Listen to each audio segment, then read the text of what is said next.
Hello, greetings, and good day to everybody. I am your life science professor, Professor Jun Cajigal, and for this second installment of our online lecture series on the circulatory system, we will be discussing the different types of blood vessels.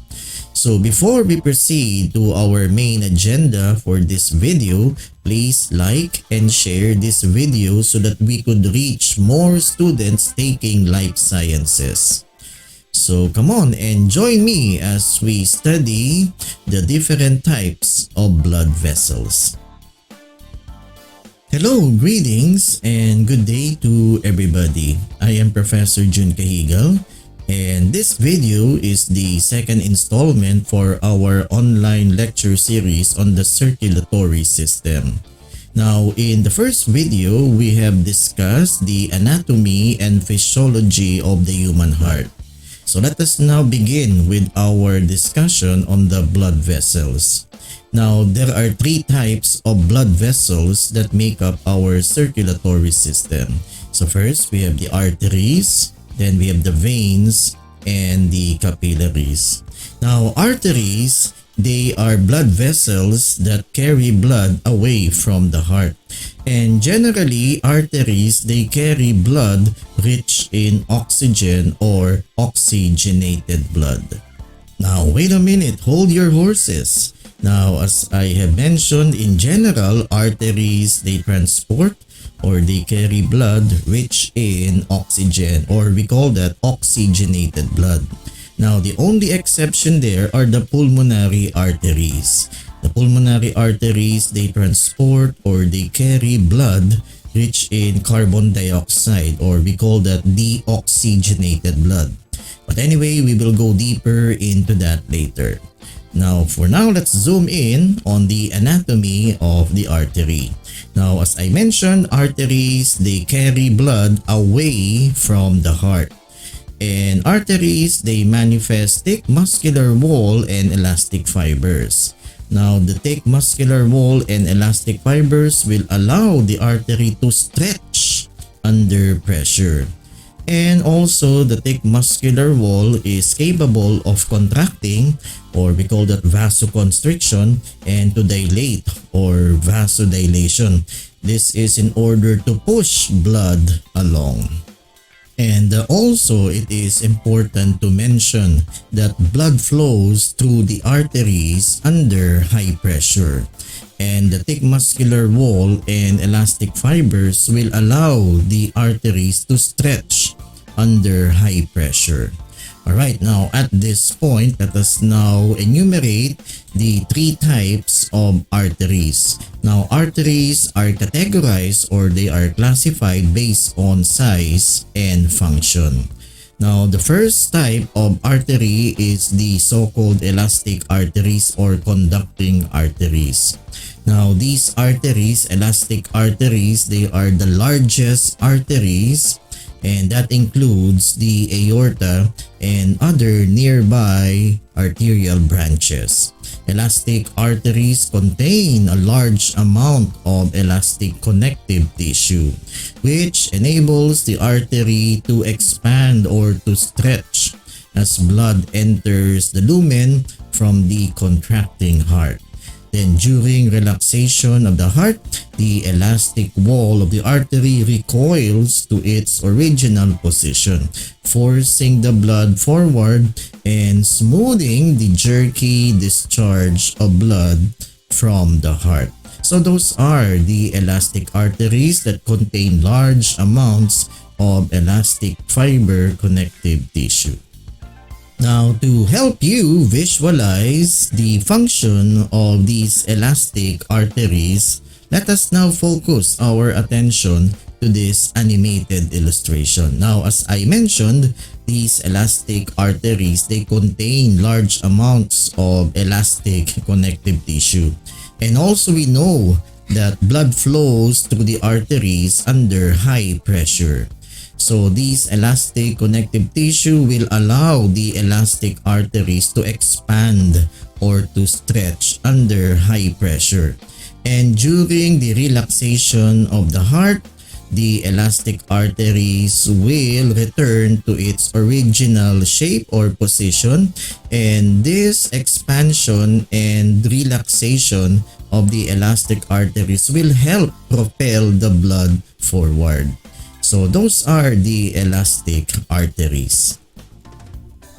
Alright, so I hope everything is clear about the elastic arteries and their functions. Now, the second type of arteries are the so-called muscular arteries. These muscular arteries, they branch from elastic arteries and distribute blood to the various body regions. Now, these muscular arteries, they contain large amounts of smooth muscle, allowing these arteries to regulate blood flow by vasoconstriction. When you say vasoconstriction, this is the narrowing of the blood vessel or the lumen, and vasodilation or the widening of the blood vessel or the lumen. And most named arteries of the body are actually muscular arteries. So again, muscular arteries, they contain or they are abundant in smooth muscle, and this will allow the arteries to vasoconstrict or the narrowing of the lumen or the blood vessel, or to vasodilate or the widening of the blood vessel or the lumen. Now, to help you visualize the function of these muscular arteries, let's take a look at this animated illustration. So as I mentioned, these muscular arteries, they are abundant in smooth muscle tissue, and this will allow the muscular arteries to vasoconstrict or vasoconstriction, that is the narrowing of the lumen of the blood vessel, and to vasodilate or the widening of the blood vessel or the lumen. Now, this vasoconstriction and vasodilation of these muscular arteries will allow the blood vessel to regulate blood flow. So isn't that fascinating indeed? Now, the third type of arteries are the so-called arterioles. Arterioles are small, nearly microscopic blood vessels that branch from the muscular arteries. And most arterioles have all the three tunics present in their walls, with considerable smooth muscle in the tunica media. And the smallest arterioles consist of endothelium surrounded by a single layer of smooth muscle. So this means since the smooth muscle is present, the arterioles are also capable of vasodilation and vasoconstriction, and this ability will allow the arterioles to regulate blood flow into the capillaries. And again, this is done through vasoconstriction and vasodilation.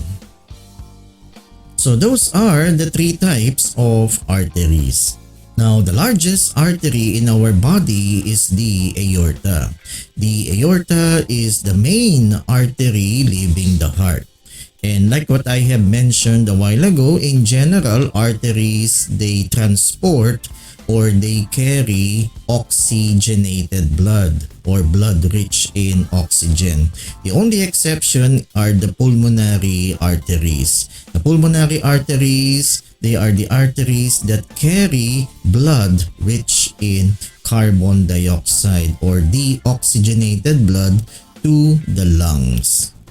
And also, we must not forget that the blood flows through the arteries under high pressure, and the thick muscular walls and the elastic fibers or elastic connective tissue will allow the arteries to stretch or to expand under pressure, and this will also help propel the blood forward. Alright, so the next type of blood vessel are the veins. Now, veins, they deliver or they transport blood back to the heart. And in general, veins, they carry or they transport blood rich in carbon dioxide or deoxygenated blood. The only exception there are the pulmonary veins. The pulmonary veins, they deliver or they transport blood rich in oxygen from the lungs back to the heart. Now let us study the anatomy of a typical vein. Now again, veins, these are blood vessels that delivers blood back to the heart. And in contrast to arteries, veins, they have thin, muscular, and elastic fibers.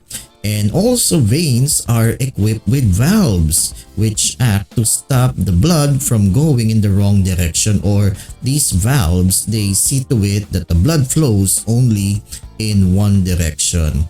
And the body muscles surrounding the veins help to propel the blood along the blood vessel. Body muscles surrounding the veins so that when they contract to move the body, they also squeeze the veins and propelling or pushing the blood along the blood vessel. Now, since veins have thin, muscular, and elastic fibers in contrast to arteries, that means only one thing, that blood flows through the veins under low pressure. And again, veins are equipped with valves. These valves, they see to it that the blood flows only in one direction. The largest veins in our body are the superior and the inferior vena cava. The superior vena cava collects blood from the head and shoulders, while the inferior vena cava collects blood from the lower body parts. Alright, and the last type of blood vessels are the capillaries. These capillaries are microscopic blood vessels and they link arteries with veins. Now, the capillary wall is only 1 cell thick, and the main function of the capillaries is to exchange materials between blood and other body cells. The exchange of materials between the blood and the body can only occur through the capillaries. Alright, so again, capillaries, they perform that important function of exchange of materials between the blood and the surrounding tissue. Now, to help you visualize what's going on in the capillaries, let's take a look at this animated illustration. Now again, capillaries, these are microscopic blood vessels, and the thickness of the capillary wall is only 1 cell thick. This will allow the diffusion of materials between the blood and the body tissues. And as you could see, the blood cells, they only flow in a single file. And again, these capillaries, they are responsible for the exchange of materials between the blood and body tissues. Alright, so those are the different types of blood vessels. Now, to help you further learn and understand these types of blood vessels, let's watch this fantastic video about the blood vessels. Alright, let's watch this. We just learned about the heart, which is the incredible organ that pumps blood all over your body to deliver oxygen to every last cell that needs it. But what does the blood move through in order to get around? Blood travels through blood vessels, and there are a number of different types, so let's take a look at these now. First, we need to be aware that blood vessels come in 3 varieties. These are arteries, veins, and capillaries. The first 2, which are like the main highways, are easy to define. Arteries carry blood away from the heart, and they branch out as they go, becoming smaller and smaller. Veins carry blood into the heart, so they merge and become larger as they approach the heart. And then capillaries are the smaller vessels that make direct contact with the tissues around the body and supply them with oxygen. So these are like the surface streets and alleyways. In terms of how oxygenated the blood is that travels through these vessels, it will differ depending on whether we are looking at the systemic circuit or pulmonary circuit. In the systemic circuit, the blood leaving the heart in the arteries is oxygenated and starting its journey around the body, while the blood returning to the heart in the veins is oxygen poor, having transferred about 1/3 of it to tissues during circulation. In the pulmonary circuit, it's the opposite. Blood leaving the heart in the arteries is oxygen poor, as it is headed to the lungs to pick some up, while the blood returning to the heart in the veins is freshly oxygenated. Now that we have some terminology down, let's learn a bit about the structure of blood vessels. This will be quite similar regardless of the type of vessel, and most have 3 layers, which we call tunics, that surround the lumen, which is the hollow part that blood flows through. The first is the innermost tunica intima, made of an endothelium that minimizes friction as blood travels, and most also have a subendothelial layer made of loose connective tissue. Next is the tunica media, made of smooth muscle cells and elastic fibers. This muscle is regulated by the autonomic nervous system, which can initiate vasoconstriction, where the muscle contracts and the vessel narrows, or vasodilation, as the muscle relaxes and the vessel widens. This is important for regulating blood pressure and proper circulation. Lastly, there is the tunica externa, made of collagen fibers for protection and structural reinforcement. Within this layer, if looking at larger arteries and veins, there is the vasa vasorum, a system of much tinier vessels that supply the outer layers of blood vessels with nourishment. Now let's get more specific regarding the types of vessels. Arteries come in 3 groups. The first are elastic arteries. These are the largest and thickest, the ones near the heart. These contain more elastin than other vessels so that they can absorb more pressure, which is necessary as they have to withstand the pumping nearby. Next, there are muscular arteries. These deliver blood to specific organs, and these are the most abundant. And lastly, we have arterioles. These are the smallest, the ones that lead into the capillary beds. Moving on to capillaries, these are the smallest blood vessels, as we said. These have just a thin tunica intima, sometimes just 1 cell thick, often adorned with pericytes, which are cells that stabilize the capillary wall. The lumen of a capillary is very small, just small enough for red blood cells to fit through in single file. There are continuous capillaries, which are found in the skin and muscles, and these are the most common. There are fenestrated capillaries, which are covered with pores, allowing them to receive nutrients from digested food and to allow hormones to enter. And then there are sinusoid capillaries. These are found only in the liver, bone marrow, spleen, and adrenal medulla. Capillaries are always found in capillary beds. These are networks of vessels going from an arteriole to a venule. This typically consists of a vascular shunt, which is the central vessel, comprised of the medarteriole on one end and a thoroughfare channel on the other. And then between 10 and 100 true capillaries, connected to the vascular shunt by precapillary sphincters. When these are open, blood flows through the entire capillary bed, which is called microcirculation. And when closed, blood simply moves through the vascular shunt. This status will depend on what's going on in the body at any given time. Through the capillary beds, we have moved from arteries to veins, so let's mention some things about these. Where capillaries unite, they feed into a venule, and venules join to form veins. These look very similar to arteries, except that their walls are thinner and their lumens are larger, and there is less smooth muscle in the tunica media, while the tunica externa is thick, full of collagen fibers and elastic networks.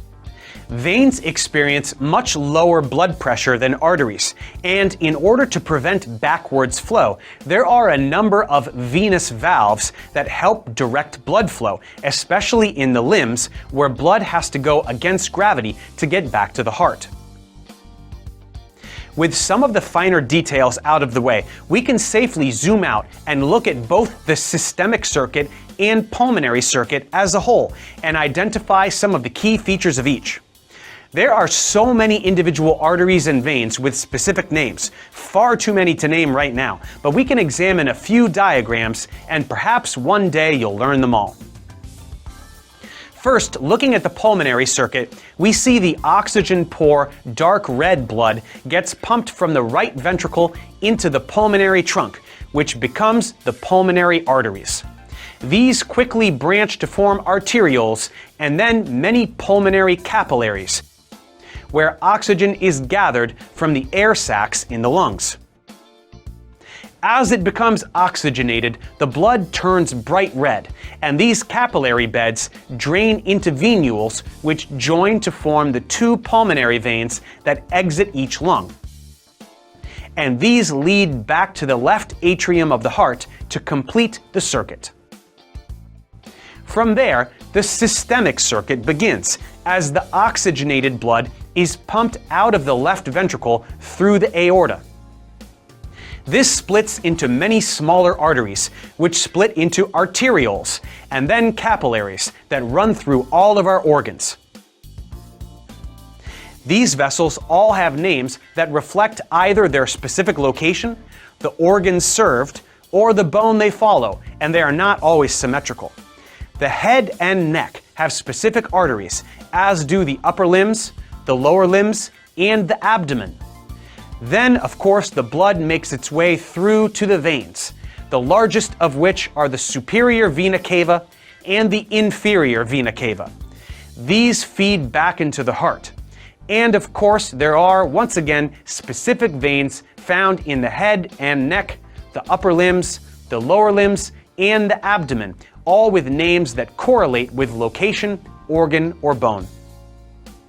Since most of us have no need to memorize all of these, we won't list them here, but medical students may want to study these a bit longer. So that gives us a decent picture of all the blood vessels in our bodies and the journey that blood takes as it supplies all of our tissue with oxygen and other substances. There is plenty more to discuss regarding blood pressure and other aspects of physiology, but for now, let's wrap things up with the circulatory system. Alright, so I hope that video had helped you gain more understanding and appreciation of the different types of blood vessels that make up our circulatory system. So in our third and final installment of this online lecture on the circulatory system, we will be focusing on the fluid medium, which is the blood, and the cardiac cycle. So thank you for listening. This is your biology professor, Sir Jun Cajigal, and always stay safe. So watch out for the third and final installment of this online lecture on the circulatory system. So goodbye for now.